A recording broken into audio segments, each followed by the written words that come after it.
এদিকে শোন। হ্যাঁ কথা দাদু কও। তোর তো এলেম আছে রে। কেন তুমি আমার এমন কেন কইতেছ? বলবো না? কালই আমি তোকে বললাম, আর তুই আজকের মধ্যে উদয়কে রাজি করে ফেললি।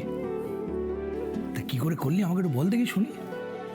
আসলে কথা দাদু, কাল যখন তোমার থেকে শুনলাম না, তখন নিজেরে বড় অসহায় লাগতেছিল জানো। সারা রাত আমি দুই চোখের পাতা এক করতে পারি নাই। তাই সকাল হইতেই না হইতে গাড়ি বাবুরে জিগাইতে ছুটলাম একদম পার্কে। বলিস কি, একদম পার্কে চলে গেলি? হ, কিন্তু জানো তো কথা দাদু, গাড়ি বাবুর লগে কথা কইয়া বুঝলাম যে ওনার বাবার ওপর না ওনার অনেক অভিমান জন্মা আছে। আমার তো বাবা মা নাই কথা দাদু, তাই আমি তো চাইলেও ওদের আর কোনোদিনও ফিরা পাবো না। কিন্তু গাড়ি বাবু তো একটু চেষ্টা করলে হয়তো হয়তো ওনার বাবারে আবার ফিরা পাইতে পারে। কিন্তু অভিমান কইরা খোঁজা তো দূর, ওনার ব্যাপারে কথাও কইতে চান না। তাই ভাবলাম একটু চেষ্টা করে দেখি না, যদি কিছু হয়। আসলে ওনার আর আমার অবস্থাটা তো একই, তাই বোধহয় আমি ওনার কষ্টটা বুঝতে পারি।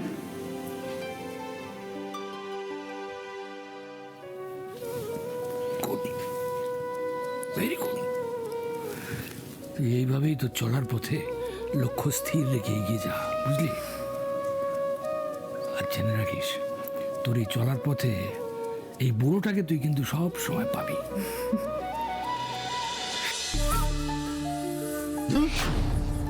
আজকের দিনটাই খারাপ। কার মুখ দেখে যে উঠেছিলাম। প্রতীক, কি বলেছিলাম তোকে? কি বলেছিলাম?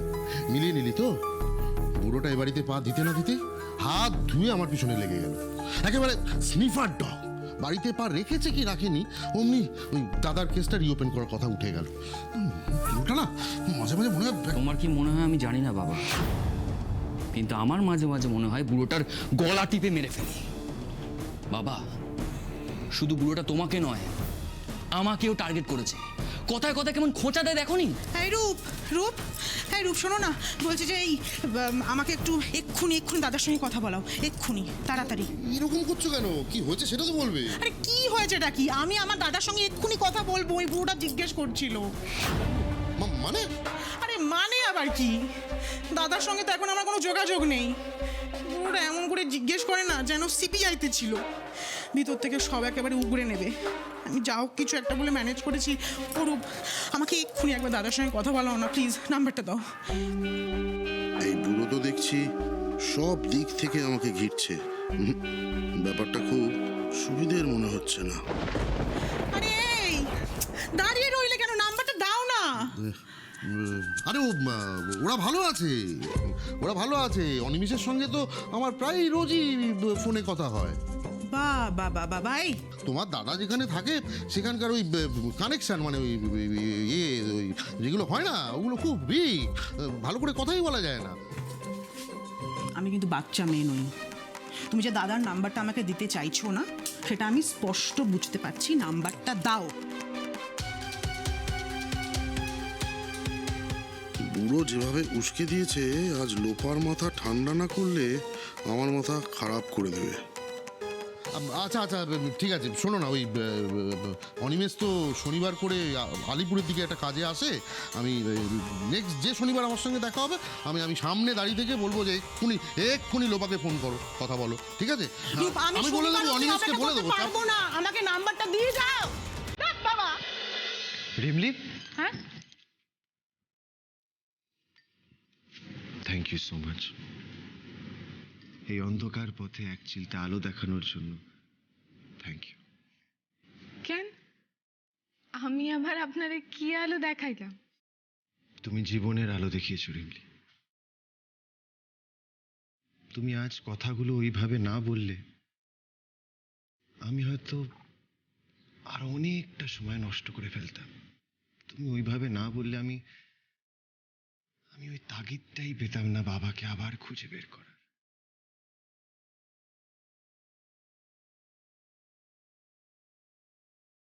জানো তো রিমলি, জীবনের অভিজ্ঞতায় আমি একটা জিনিস বেশ বুঝেছি,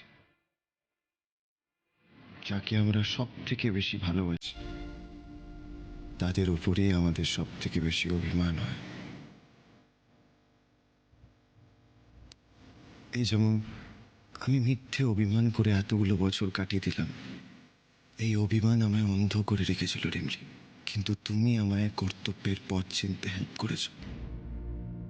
তুমি সেই অন্ধকার রাস্তায় আবার আলো দেখিয়ে দিয়েছো Rimli. Thank you, thank you so much.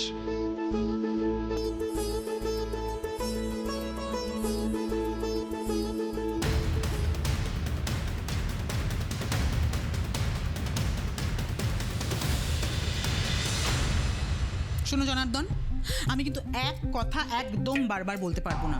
একবার বলবো, শুনবে এবং মনে রাখবে। বলেন বলেন ছোট ম্যাডাম বলেন। ওই দুপুরে রিমলিকে বলবে একটু চিংড়ি মাছ দিয়ে কচুরলতি করতে, কেমন? একটু ভালো করে করতে বলবে। উফ, আমার বাবুটা চিংড়ি মাছ দিয়ে কচুরলতি খেতে এত ভালোবাসে না। আর কিছু বলতে হবে ছোট ম্যাডাম? হ্যাঁ, ওই রাতের জন্যে একটু সর্ষে বেগুন করতে বলবে তো। তোমার ছোট কর্তাবাবু একেবারে সর্ষে বেগুন খাবো করে মাথা খারাপ করে দিচ্ছে গো। আর শোনো, যা বলবো একদম ঠিকঠাক বলবে কিন্তু, কেমন? আমি তো শুনেছি আবার তোমার রিমলি এসব গেঁয়ো রান্না ভালোই করতে পারে। শুনেছেন কেন বলছেন ম্যাডাম? রিমলির গেঁয়ো রান্না আপনি তো চেটেপুটে খেয়েছেন একদিন। থামো, এবারে সব কটা কাজের লোক একেবারে মাথায় উঠে গেছে, জিভে লাগাম নেই, যা খুশি তাই বলে যাচ্ছে। ভুলে গেছে ছোট ম্যাডাম। হ্যাঁ, ঠিক আছে। আচ্ছা, আজ রান্নায় আর কি হবে ছোট ম্যাডাম? হ্যাঁ, আর কি হবে ওই একটু মাংস আর একটু চাটনি করে।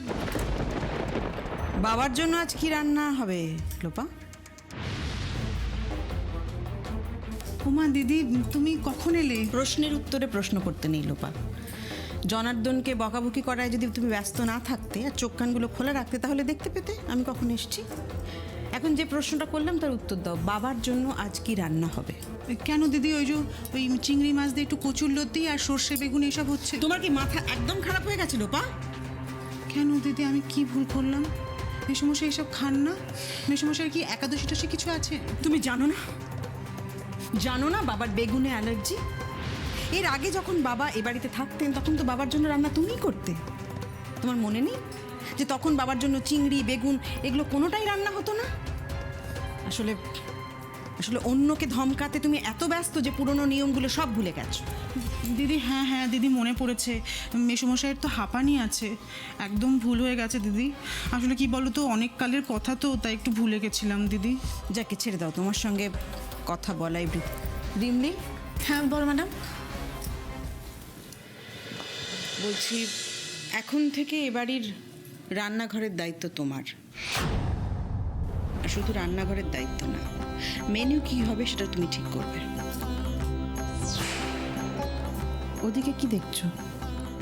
পারবে? হ্যাঁ বড় ম্যাডাম, পারো। দেখো,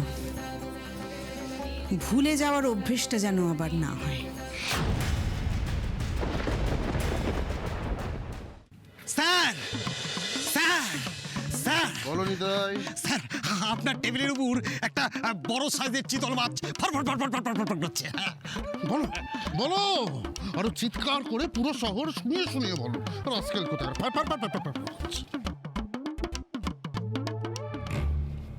কি ব্যাপার সুভাষবাবু? কেমন আছেন?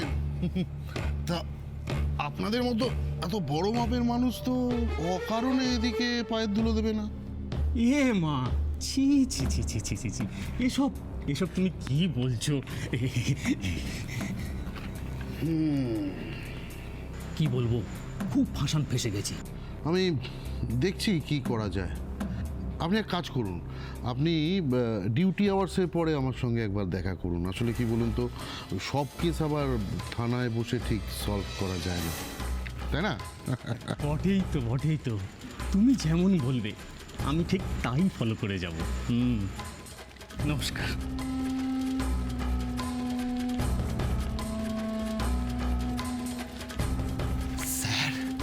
স্যার এ তো বড় চিতল মাছ, তার মানে পেটিটাও নিশ্চয়ই স্যার। নিতাই, তুমি কি শোনো কম না বোঝো কম? এতবার বলেছি সব কথা সব সময় সব জায়গায় বলতে নেই। যাও বরং চট করে ওই অসিত বরণ মুখার্জির ফাইলটা নিয়ে এসো তো। অসিত বরণ মুখার্জি আপনার দাদার কেসটা স্যার? কেন এতদিন পর কি ব্যাপার, কিছু ব্যাপার হচ্ছে স্যার? বেশি কথা না বলে যেটা বলছি সেটা করো। যাও ফাইলটা নিয়ে এসো। রিমলি, আজকের ডিনারের মেনু তুমি ডিসাইড করবে, কেমন? ও আর একটা কথা তোমাকে বলতে ভুলে গেছিলাম, বাবা কিন্তু চিংড়ি, ডিম আর বেগুন, এই 3টা জিনিস কত দাদু খাইতে পারে না, তাই না বড় ম্যাডাম? আপনি চিন্তা করবেন না, আমি ওনার খাবারে এই জিনিসগুলা দিব না। Thank you.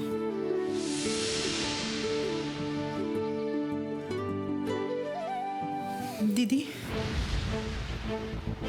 তুমি এভাবে বাড়ির কাজের লোকেদের সামনে আমাকে অপমান করলে দিদি। দেখো, মেসোমশাই এতগুলো বছর পর এ বাড়িতে এসেছে, তো তাই মেসোমশাই যে ওই বেগুনে আর চিংড়ি মাছে অ্যালার্জি আছে সেটা আমি সত্যিই ভুলে গিয়েছিলাম দিদি। কিন্তু তাই বলে তুমি এদের সবার সামনে আমাকে এভাবে অপমান করলে দিদি। শুধু এর জন্য নয় লোপা, দিনের পর দিন তোমার নানা রকম কার্যকলাপে তোমার উপর থেকে সম্পূর্ণ ভরসা আমার উঠে গেছে।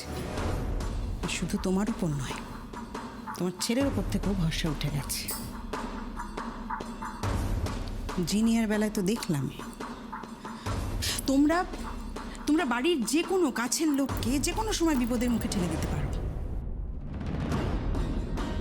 জিনিয়ার ব্যাপারটা সব কিছু জানা সত্ত্বেও তোমরা তোমরা দুজনে মিলে ওকে উৎসাহ দিয়ে গেছো। অথচ রিমলি একটার পর একটা ভালো কাজ করে ওর ওপর আমার ভরসা বাড়িয়ে দিয়েছে, আমার মন জিতে নিয়েছে।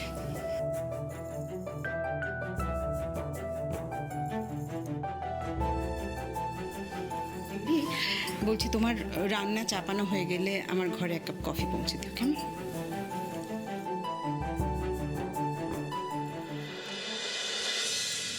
আমি সব চাইতে কিসে আনন্দ পাই জানো পিসিমণি? তুমি না বললে কি করে জানবো? তাও ঠিক। আমি সব চাইতে বেশি আনন্দ পাই এই গাছে ফুল ফল ফোটাইয়া।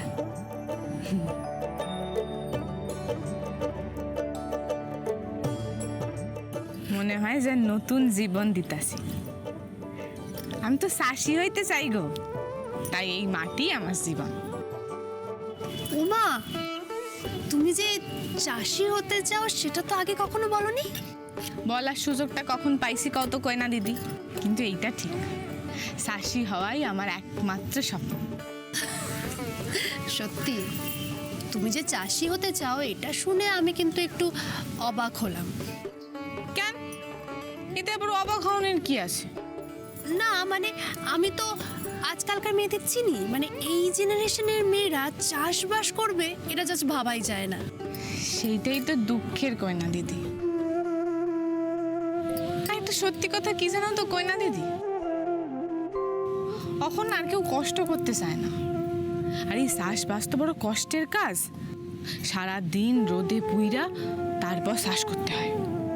এখন তো গায়ের মানুষেরা শহরে আইব আর অন্যের গোলামি করব,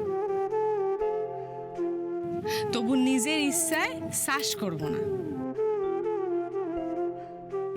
একটা জিনিস না বোঝে না, যে চাষি চাষ করে বুঝলাই তো সবাই 2 বেলা খাইতে পায়।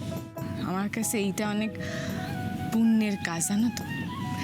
দেখো, একদিন আমি ঠিক মাটির বুকে সোনার ফসল ফলামই ফলাম।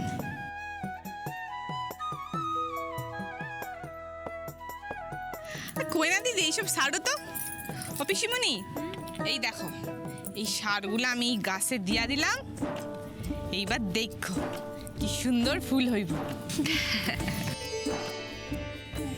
কিন্তু ওই বড় ম্যাডামের বাগানটা দেখলে না আমার বড় কষ্ট হয়, জানো তো। এত বড় জায়গা, অত বড় বাগান, কিন্তু দেখো কিছুই নাই। এই যে রিমলি, তোমার বড় ম্যাডামের বাগানে কিন্তু হাত বাড়িও না, হ্যাঁ? বলা যায় না বৌদি আবার কিসে রেগে যাবে। ওই বাগানে হাত দেওয়ার কোনো দরকার নেই কিন্তু। পিসিমণি, তুমি না কখনো বড় ম্যাডামের ভয়টা কাটাইতে পারলা না। আমারে দেখো, আমি বড় ম্যাডামের ভয়ই পাই না। ও আচ্ছা, আজকাল তোমার সাহসটা খুব বেড়েছে, তাই না? বাবা কই না দিদি, বলো। ওই যে ওইখানে চা পাতাটা দাও না গো। দাও তো। বাবারে এনে, আমি ওই ফেলা দেওয়া চা পাতাটা গুলা জমাইয়া রাখছিলাম, দাও। এইবার এইটাই সারের মধ্যে মিলাই দিলেই ব্যাস, দেখো গাছ কেমন ভালো হয়।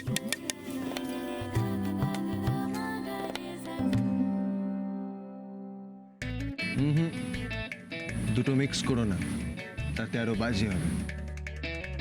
কি কইতেছেন গাড়ি বাবু? মেশামো না? দূর, আপনি আবার এই চাষবাসের কি বলছেন জান? আরে কি রে রিমলি, তুই কাকে কি বলছিস? রিমলি, দা ভাই বোঝে না মানে? দা ভাই বুঝবে না তো কে বুঝবে? শহরের বাবু আবার এই চাষের কি বোঝে? রিমলি, দা ভাই না বিদেশ থেকে এগ্রিকালচার নিয়ে পড়াশোনা করে এসেছে। আর তোমার যে এত চাষবাসের প্রতি নেশা, সেটা কখনো দা ভাইকে জানিয়েছো? বলেছো কখনো?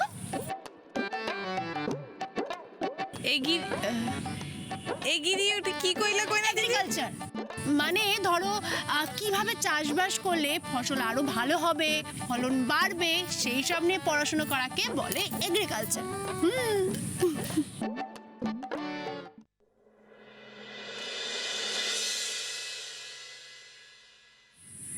তাই কই, গ্রামের মানুষের প্রতি আপনার এত ক্যান টান, আপনিও তাইলে গায়ে মাটি মাখেন গাড়ি বাবু। কই আমারে তো আগে কখনো কিছু কর নাই। তুমিও তো কোনোদিন আমার ব্যক্তিগত কোনো কথা জানতে চাওনি রিমলি, তাহলে আমি বা বলবো কেন?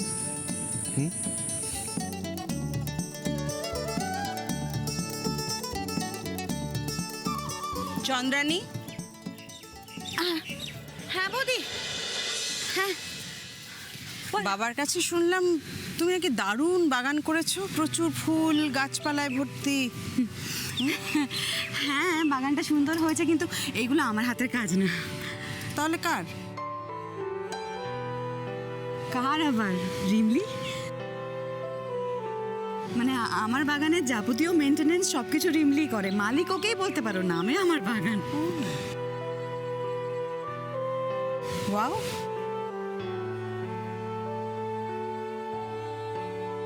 তুমি এত কাজ সামলে সময় পাও কোত্থেকে? টায়ার্ড লাগে না? না না বড় ম্যাডাম, কাজ করতে আমার ক্লান্ত হমু কেন? আমার তো গাছ লাগাইতে ভালোই লাগে। ওই গাছগুলার লগে কথা কই আমি বড় খুশি হই। গাছই তো আমার প্রাণ। বাহ, তাহলে চন্দ্রানীরটা হয়ে গেলে তারপর আমার বাগানটা একটু সাজিয়ে দিও তো, পারবে?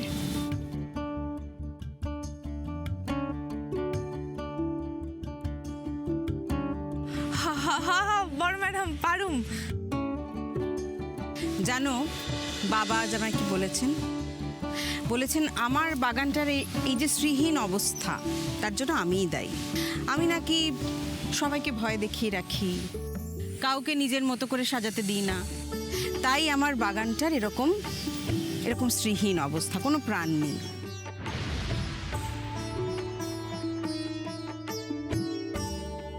তুমি তো আবার আমাকে ভয় টয় পাও না। তুমি পারবে আমার বাগানটা সুন্দর করে সাজিয়ে দিতে?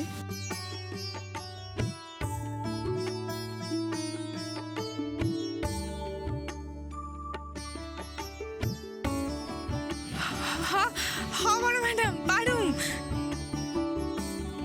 নিশ্চয়ই পারুম। আমি আপনার বাগানটারে একেবারে আপনার মনের মতন করে সাজাইয়া দিব।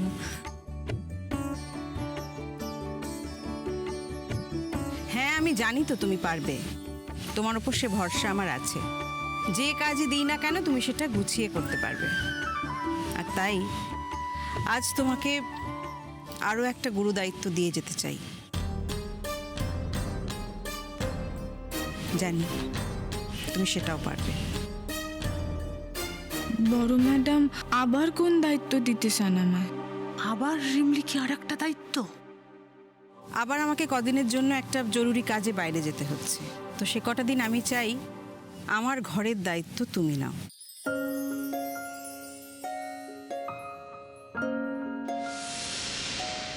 আমি জানি তুমি সেটাও পারবে। দেখি হাত পাতো। পাতো।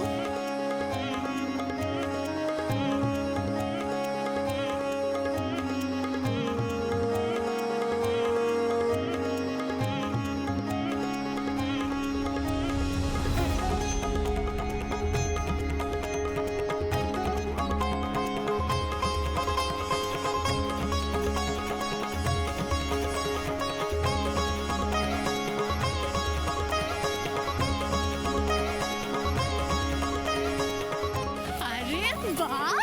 রিমলি, হ্যাঁ রিমলি, আজ অব্দি বৌদি কাউকে নিজের ঘরে চাবি দেয়নি।